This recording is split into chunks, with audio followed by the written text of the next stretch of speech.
नमस्कार बंधु, मैं आपका अपना प्राइमरी स्टूडेंट मनीष पाठक एडवोकेट एक बार फिर से स्वागत करता हूं आपको इस एस्ट्रोलॉजी मंच पर।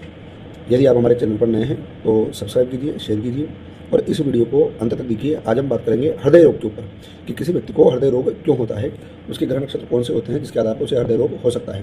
तो कमेंट कीजिए और यदि आप हमसे कुंडली विश्लेषण करवाना चाहते हैं अथवा पाम रीडिंग के माध्यम से कंसल्टेंसी लेना चाहते हैं तो हमसे संपर्क कर सकते हैं कमेंट करके। चलिए बात करते हैं हृदय रोग के बारे में। ऐसे कौन से ग्रह हैं जो हृदय रोग देते हैं। तो यहाँ समझिए कि यदि आपका छठे भाव का मालिक सूर्य हो और वो चौथे भाव में बैठ जाए तो उसे हृदय रोग होता है। ये बात है इम्पोर्टेंट। और यदि वैसे भी सूर्य चौथे भाव में बैठा हुआ हो तो भी उसे हृदय रोग हो सकता है जातक को। इसके साथ साथ ही आपका लग्नेश निर्बल हो और राहु चौथे भाव में बैठ जाए तो उसके हृदय में हमेशा सूल चुभते रहेंगे, मतलब कि ऐसा पीड़ित रहेगा कि उसे समझ में नहीं आएगा कि मेरे साथ ये हो क्या रहा है। यदि आपका तृतीयेश कहीं पर भी बैठे केतु से युति कर ले तो उस जातक को हृदय रोग हो सकता है, संभावना पूरी है।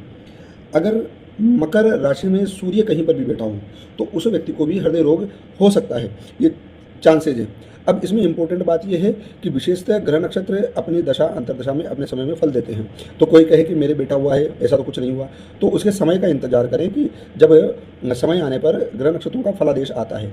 एक इंपॉर्टेंट बात दूसरी यह कि यह ग्रह नक्षत्र वैसे तो देंगे, लेकिन अगर यह ग्रह नक्षत्र शुभ फल प्रदान कर रहे हों किसी कंडीशन में तो उस समय भी उनका प्रभाव कम हो जाएगा, ये भी इंपॉर्टेंट बात है। तो ग्रह नक्षत्रों की अन्य स्थितियों को भी मूल्यांकन करना चाहिए, पूरी कुंडली का विश्लेषण करने के बाद में उसकी प्रेडिक्शन देनी चाहिए। ये एक सामान्य फलादेश है कि ऐसा संभव है, हो सकता है। यहाँ पर हृदय रोग के बारे में ये बताया गया है। बाकी हृदय रोग के बारे में और भी बताया गया है कि यदि चौथे भाव में शनि हो, मंगल हो और साथ में गुरु और बैठा हुआ हो तो व्यक्ति को भी हृदय रोग होता है।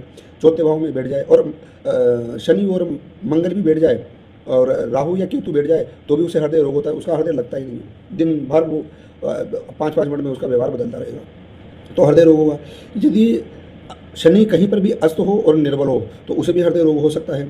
शनि यदि अष्टम भाव में बैठा हुआ हो तो उसे भी हृदय रोग हो सकता है। तो यहाँ पर हृदय रोग के बहुत सारे कारण हैं। यदि राहु द्वादश मतलब कि 12वें भाव में बैठा हो तो हृदय रोग उसे हो सकता हो। हृदय रोग के कई कारण हो सकते हैं, जैसे उसे हृदयाघात हो जाए, उसके हृदय में सूल चुभते हो, परेशान रहता हो। और ये जो मैं बता रहा हूँ ये शास्त्रीय बात तो है ही सही, अभी तो इसके साथ साथ कुंडली विश्लेषण करते समय मैंने ये बातें पाई भी है, अनुभवजनित बातें भी हैं। तो यहाँ ये बात है, आपका चतुर्थेश हो वो कहीं पर पाप युक्त होकर बैठा हुआ हो तो वहाँ पर भी हृदय रोग होने की संभावना है। तो ये हृदय रोग, अब आपको करना क्या है कि आपको अगर ये स्थितियाँ बन रही है तो आपको वास्तव में उपचार क्या चाहिए। अब कई देख लेते हैं कि साहब आपका सूर्य पीड़ित है और आप ये साधारण उपाय कर लीजिए तो आपका हो जाएगा, लेकिन वो कहते हैं कि साहब हमारे तो रेमेडी बैठी नहीं, हमें तो उन्होंने कहा वो उपाय किया, उन्होंने कहा वो उपाय किया। तो ऐसा नहीं है, उस विशेष परिस्थिति के लिए क्या रेमेडी मिलनी चाहिए।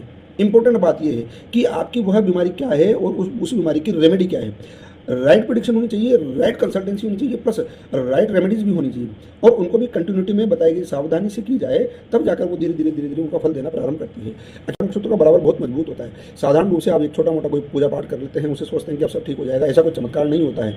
जैसे शरीर में रोग होता है तो उसका जो जितना समय तक उसका उपचार होना है उतना समय तक लेना ही पड़ेगा। इसी प्रकार से यह ग्रह नक्षत्रों द्वारा पीड़ित रोग है तो आपको उसके अनुसार रेमेडी लेनी ही पड़ेगी। तो वीडियो देखने के लिए धन्यवाद और बताइए कि आपको ये वीडियो कैसा लगा। जय जय श्री सीताराम।